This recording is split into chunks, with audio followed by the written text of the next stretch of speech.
আসসালামু আলাইকুম রহমতুল্লাহি ওবরকাতুহু। সম্মানিত দর্শক, ক্ষমতা হারানোর যে ট্রমা, বেদনা, আঘাত, এটা আওয়ামী লীগ সম্ভবত অনেকটা সামলে নিয়েছে। তাদের মধ্যে যাদের পালানোর কথা ছিল তারা পালিয়ে গেছেন, যাদের ধরা পড়ার কথা ছিল, গ্রেপ্তার হওয়ার কথা ছিল, তাদের অনেকে গ্রেপ্তার হয়েছেন, এবং যারা পালাতে পারবেন না, নেগোসিয়েশন করতে পারবেন না বা পারেননি, তারা এখন পালিয়ে আছেন এবং এরা ধরা পড়বেন। আর আরেকটি শ্রেণী আওয়ামী লীগের বাংলাদেশে রয়েছেন, যারা স্থানীয় রাজনৈতিক নেতৃবৃন্দ রয়েছেন, তাদের সঙ্গে মাথা নুইয়ে তওবা করে তারপর বিভিন্নভাবে সমঝোতা করে তারা কিন্তু সমাজের সঙ্গে মিশে গিয়েছেন। মোটামুটি ব্যবসা বাণিজ্য সব কিছু চলছে। আর আমলা কামলাদের মধ্যে যে দুষ্ট শ্রেণী রয়েছেন, তারা সবাই শত কোটি টাকার উপরে লেনদেন করে একেবারে চোখের সামনে বাঘের মতো করে তারা বাংলাদেশ থেকে চলে গেছেন। কেউ লন্ডনে গেছেন, কেউ আমেরিকাতে গেছেন, কেউ দুবাই, সিঙ্গাপুর গিয়েছেন। আমরা তাদের একটা পশম স্পর্শ করতে পারিনি এবং তারা সেখানে গিয়ে বক্তৃতা দিচ্ছেন, বিবৃতি দিয়েছেন। এবং আমরা এখনও জিজ্ঞাসা করতে পারছি না যে অমুক লোকটি যে আমেরিকা চলে গেল, শুনেছি সে 1000 কোটি টাকা বা 100 কোটি টাকা ঘুষ দিয়ে বাংলাদেশ থেকে গেছে, তো সে গেল কি করে? সে কি টাকা দিয়েছে না মাগনা গিয়েছে? কিংবা টাকা দিলে সে কাকে টাকা দিয়েছে? সে টাকা কই? এই প্রশ্নগুলো আমরা এখন করতে পারছি না। তো যখনই করতে পারছি না, তখনই আমাদের মনে হচ্ছে যে আওয়ামী লীগ জমানাতেও আমরা অনেক প্রশ্ন করতে পারতাম না। তো প্রশ্ন করতে না পারার কারণে তখন যে দুর্নীতিগুলো হয়েছে, এবং সেই দুর্নীতি করতে করতে দুর্নীতির যে দানব তৈরি হয়ে গেছে, আমরা সেই দানবের যে তাণ্ডব, সেই তাণ্ডবে চোখ বুজে থেকেছি, মুখ বুজে থেকেছি। তদ্রূপ এখনও অনেক কিছু হয়েছে এই সমাজে। এই 3 মাসের মধ্যে ব্যাংকের মালিকানা পরিবর্তন হয়েছে, 3 মাসের মধ্যে শেয়ার মার্কেট 2বার করে লুট হয়েছে। এই 3 মাসের মধ্যে আওয়ামী লীগের নেতাকর্মীদের হাজার হাজার কোটি টাকার মিল, কল কারখানা, ব্যবসা বাণিজ্য বেদখল হয়েছে, জায়গা সম্পত্তি বেদখল হয়েছে। অনেকে প্রেম, ভালোবাসা, প্রেমিকা সব তছনছ হয়ে গেছে। ওই জায়গাতে নতুন নাগর সেখানে বাসা বেঁধেছে। অনেক থিপ অফ বাগদাদ, বাগদাদের চোর, তারা জেলখানার মধ্যে বসে রাজার হালে পায়ের উপর পা তুলে আন্ডারওয়ার্ল্ড নিয়ন্ত্রণ করছে, নিজের ব্যবসায়িক সাম্রাজ্য নিয়ন্ত্রণ করছেন। অনেকে কলকাতায় গিয়ে, দুবাই গিয়ে সেখান থেকে তারা তাদের যে সম্পত্তি সেগুলো রক্ষা করছেন, এবং এইগুলো রক্ষা করার জন্য আলটিমেটলি তারা অনেক শীর্ষ সন্ত্রাসীদেরকে নিয়োগ দিয়েছেন, এবং সে সকল শীর্ষ সন্ত্রাসীদেরকে টপকিয়ে কোনো যাকে বলা হয় বাহিনী তাদের সেই সীমানা প্রাচীরের কাছে যাবে, এইরকম কোনো ঘটনা ঘটানোর মতো দুঃসাহস এই বাংলায় নেই। সচিবালয় দখল হয়েছে, ব্যাংকের সিবিএ দখল হয়েছে, গুলিস্তান দখল হয়েছে, ফুটপাত দখল হয়েছে, এবং 3 মাসের মধ্যে 15 বছরে মানে একেবারে ধীরে ধীরে এক একটা ইট বসিয়ে আওয়ামী লীগ যে সৌধ নির্মাণ করেছে, যেমন আওয়ামী লীগ অফিস, সেই আওয়ামী লীগের অফিস এখন মানুষ গিয়ে পায়খানা করে, পেশাব করে। তো তদ্রূপ আওয়ামী লীগের 15 বছরের যে অন্যান্য অপকর্মগুলো রয়েছে, চাঁদাবাজি, মাস্তানি থেকে শুরু করে সব জায়গাগুলো উইদিন 15 ডেজ, 15 দিনের মধ্যে যারা নব্য লুটেরা, নব্য চাঁদাবাজ, তারা সেটা দখল করে ফেলেছে। ফলে সব কিছু এখন স্ট্যাবল, কোনো সমস্যা নেই। যারা জেলে আছে তারা নিশ্চিত নির্ভর, সেখানে তারা গান গায়, পান খায়, ব্যায়াম করে, 5 স্টার হোটেল থেকে খাবার দাবার নেয়, গিয়া খোঁজ নিয়ে দেখেন। এরপরে সেই জেলখানার মধ্যে বসে তারা ইন্টারনেট চালায়, সেখান থেকে তারা তাদের স্ত্রী সন্তানদের সঙ্গে সে মোবাইলে কথা বলে, সারাক্ষণ ইউটিউব দেখে, এমনকি আমার যে টক শো সেগুলো তারা দেখে। তো বুঝতে পারেন যে তারা কতটা অ্যাডাপ্ট হয়ে গেছে। আমাকে কনক স্যারের একটা ভিডিও পাঠালেন, সেখানে দেখলাম বেশ আওয়ামী লীগের অনেকগুলো নেতা, পালানো নেতা, পলাতক নেতা, ও মাই গড, হাফ প্যান্ট পরে সে বিশাল ভুঁড়ি দুলিয়ে তারা গান গাচ্ছে। তো সেই গান গাছে কতটা সুখে থাকলে এই আওয়ামী লীগের পলাতক নেতারা গান গাইতে পারে।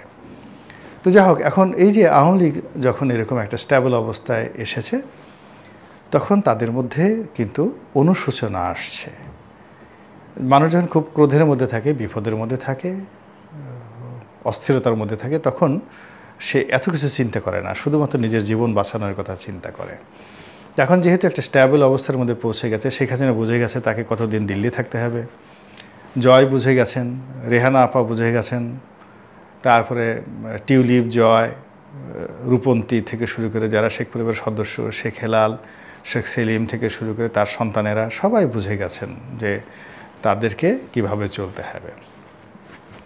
ছাত্রলীগের যারা নেতৃবৃন্দ, সাবেক মন্ত্রী, এমপি, সবাই যার যার জায়গাতে তারা মানিয়ে নিয়েছেন এবং এটাকে নিয়তি হিসাবে, কর্মফল হিসেবে তারা মেনে নিয়ে ভবিষ্যৎ কর্মপন্থা তারা যাকে বলা হয় তৈরি করছেন।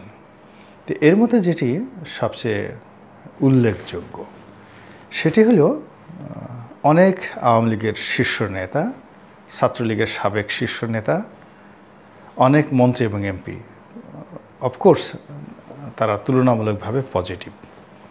তারা এখন আত্মসমালোচনা শুরু করেছেন।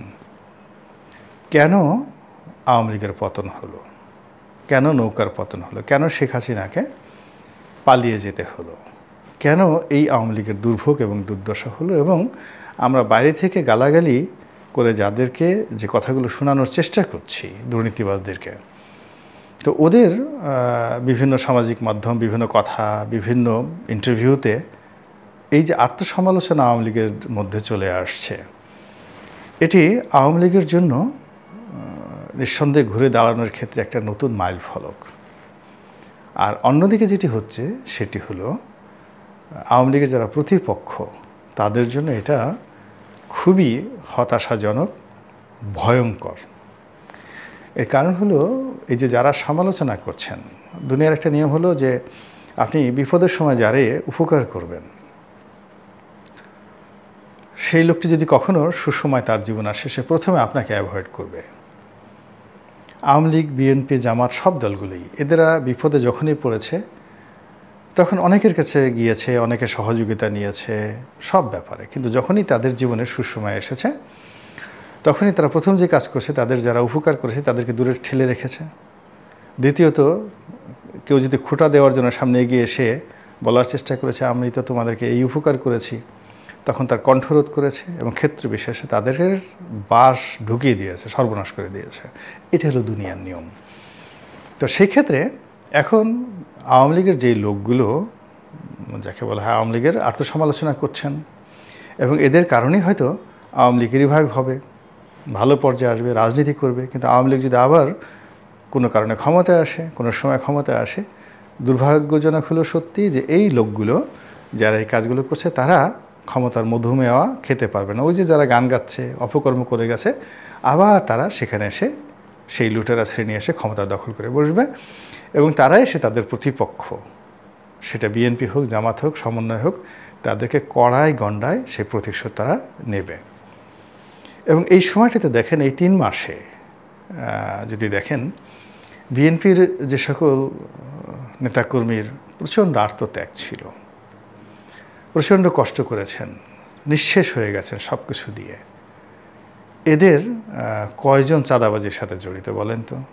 এদের কয়জন যাকে বলা হয় এই 3 মাসে লাভবান হয়েছেন? কিন্তু গিয়ে দেখেন যে কোথা থেকে এসে কেউ হয়তো পালিয়েছিল বিদেশে, কেউ হয়তো পালিয়েছিল অন্য জেলাতে, কেউ বলেছিল যে আমরা আর বিভিন্ন রাজনীতি করব না। সেই লোকগুলো, হাতে গোনা লোকগুলো, সমস্ত মন্দ জায়গাগুলো তারা দখল করে ফেলেছে। তো এরকম আওয়ামী লীগের ক্ষেত্রেও অতীতে বহুবার ঘটেছে। 60-এর দশকে আওয়ামী লীগের নাম নেওয়ার যখন সময় ছিল না, তখন আমেনা রহমান আওয়ামী লীগের অফিসের বাতি জ্বালিয়েছেন। আবার যারা 75-এর 15ই আগস্টের পর আওয়ামী লীগের নাম নেওয়ার মতো ছিল না, যারা সেই সময়টিতে মিজানুর রহমান চৌধুরী যিনি এই আওয়ামী লীগ থেকে বহিষ্কৃত হয়েছিলেন, বঙ্গবন্ধু তাকে বহিষ্কার করেছিল। এখন যেমন সোহেল তাজের কথা চিন্তা করেন, তো এরকম তিনিও আওয়ামী লীগ থেকে বঙ্গবন্ধুর জামানাতে বহিষ্কৃত হয়েছিলেন এবং আওয়ামী লীগের দুর্দিনে তিনি আওয়ামী লীগকে সুসংগঠিত করেছিলেন। কিন্তু পরবর্তীতে মিজান চৌধুরী আওয়ামী লীগে থাকতে পারেননি। এটাই হলো বাস্তবতা। তো এরকম সব দলের মধ্যে, বিএনপির ক্ষেত্রে এরকম হয়, আওয়ামী লীগের ক্ষেত্রে এরকম হয়। তো আওয়ামী লীগের মধ্যে এখন যেটি হচ্ছে সেটি হলো এই যে তাদের মধ্যে আত্মোপলব্ধি হচ্ছে, এটি আওয়ামী লীগকে এগিয়ে নিয়ে যাবে। এবং সঙ্গে সঙ্গে সবচেয়ে ভালো একটি বিষয় সেটি হলো এই সমালোচনাকারী যারা আছেন তারা নিজেরাই বলার চেষ্টা করছেন যে অমুক লোকের কারণে আমাদের পতন হয়েছে, ও এত টাকা চুরি করেছে, ও টেলিভিশনে এই কথা বলেছে, ও বেগম জিয়াকে গালাগালি করেছে, ও তারেক জিয়াকে গালাগালি করেছে, ওর কারণে রাজনৈতিক বিভেদ বিসংবাদ শুরু হয়েছে। আবার ও এই সময়ে সে আওয়ামী লীগের রিপ্রেজেন্টেশন করছেন, ফলে এতে আওয়ামী লীগ আরও ডুবে যাবে। ফলে দলের মধ্যে যেটা হচ্ছে, মানে গত ৬-৭ বছর ধরে টেলিভিশনের বিরক্তিকর যে মুখগুলো ছিল আওয়ামী লীগের, তো সেই বিরক্তির মুখগুলো যখন আবার এই সময়টিতে এসে ভুল পালিয়ে থেকে নতুন করে বিতর্ক তৈরি করার চেষ্টা করছে, আওয়ামী লীগকে তারা রিপ্রেজেন্ট করার চেষ্টা করছে, এতে করে আওয়ামী লীগের প্রতি মানুষের যে জনরোষ, এটি আবার নতুন করে চাঙ্গা হচ্ছে যে এদের কোনো অনুশোচনা বোধ নাই। যেই লোকের জন্য আওয়ামী লীগের পতন হলো, যে গ্রুপের জন্য আওয়ামী লীগের এই সর্বনাশ হলো, তারাই আবার এসে এখন আওয়ামী লীগের সাফাই গাচ্ছে। তো ফলে এদের তো যেই লাউ সেই কদু, এদের তো জীবনে কিছুই হবে না। এই যে পাবলিক যে খেপে যাচ্ছে এদের চেহারা আবার টেলিভিশনে দেখে, স্ক্রিনে দেখে, বিভিন্ন সোশ্যাল মিডিয়াতে এদের চেহারা দেখে, তো এই জিনিসটাও কিন্তু আওয়ামী লীগের যারা লোকজন, শীর্ষ যারা লোকজন আছে, তারা বিষোদ্গার করছে যে না, এদেরকে আর সামনে আনা যাবে না, এদের কোনো কথা যাতে শুনতেছেন না, দে আর গন কেস। এমনকি তারা প্রধানমন্ত্রীকে কম কথা বলার জন্য পরামর্শ দিচ্ছেন। এবং ফলে কী হলো, ওই যে সর্বশেষ যেটা প্রধানমন্ত্রীর যে বক্তব্যটি, 0 পয়েন্টকে কেন্দ্র করে ট্রাম্পের ছবি নিয়ে ঘোরা, এটাকে এখন তারা বলার চেষ্টা করছে যে না, এটা আমাদের বক্তব্য না, এটা এআই দ্বারা তৈরি করা একটি বক্তব্য। তো এই যে আওয়ামী লীগের মধ্যে যে জাগরণ সৃষ্টি হয়েছে, তারপরে মন্দ কাজ থেকে বের হয়ে আসার যে একটা প্রবৃত্তি লক্ষ্য করা যাচ্ছে, এটি বাংলাদেশের রাজনীতিতে একটা নতুন মেরুকরণ তৈরি করবে। এবং যদি সত্যিকার অর্থে তারা রেকটিফাই হন, নিজেদের ভুল বুঝেন, তাহলে এই সমাজে তারা একটা শক্তিশালী অবস্থান তৈরি করে ফেলবেন খুব দ্রুত। কিন্তু তাদের এই কর্মকাণ্ডের সঙ্গে যদি ওই যে অপবিত্র মুখগুলো, অপবিত্র ঠোঁটগুলো, অপবিত্র দেহগুলো, যাদেরকে দেখলে মানুষের শরীর কিরমির করে, যাদেরকে দেখলে পাবলিক মনে হয় যে এদেরকে গলার উপর পাড়া দিতে পারতাম, এদেরকে একটা খামচি দিতে পারতাম, কিংবা ওই যে আরব দেশে যারা লোকজন উট পিটায়, এক ধরনের খুব চাবুক আছে, এরকম চাবুক দিয়ে এদের পশ্চাৎ দেশ, পৃষ্ঠদেশ লালে লাল করে দিতে পারতাম, কিংবা যেভাবে সেনাবাহিনী ওই বস্তার মধ্যে, মানে পানি ভর্তি বস্তা, এর মধ্যে মুখ ঢুকিয়ে তারপরে পায়ের তলায় উপরে পা টানিয়ে যেভাবে পিটায়, এভাবে এদেরকে একটু পিটাতে পারতাম। এই লোকগুলো যেন কোনো অবস্থাতেই, তাদেরকে বোঝা উচিত তারা আওয়ামী লীগের যে সর্বনাশ করেছেন, এমনি যথেষ্ট সর্বনাশ হয়ে গেছে। দ্বিতীয়ত তারা মানে বাংলাদেশ তো দূরের কথা, যেখানে যেখানে পালিয়েছেন ওখানে বাঙালিদের সামনে চলাফেরা করার মতো অবস্থা তাদের নেই। তাদেরকে সারাটা জীবন কিন্তু পালিয়ে থাকতে হবে। এরকম অন্ততপক্ষে মন্ত্রী এমপিদের মধ্যে, ব্যবসায়ীদের মধ্যে অন্ততপক্ষে 1000 চিহ্নিত মুখ রয়েছেন শহর বন্দর গ্রামে। এরা লোকালয়ে যেতে পারবেন না কোনো দিন, যতদিন জীবিত আছেন যেতে পারবেন না।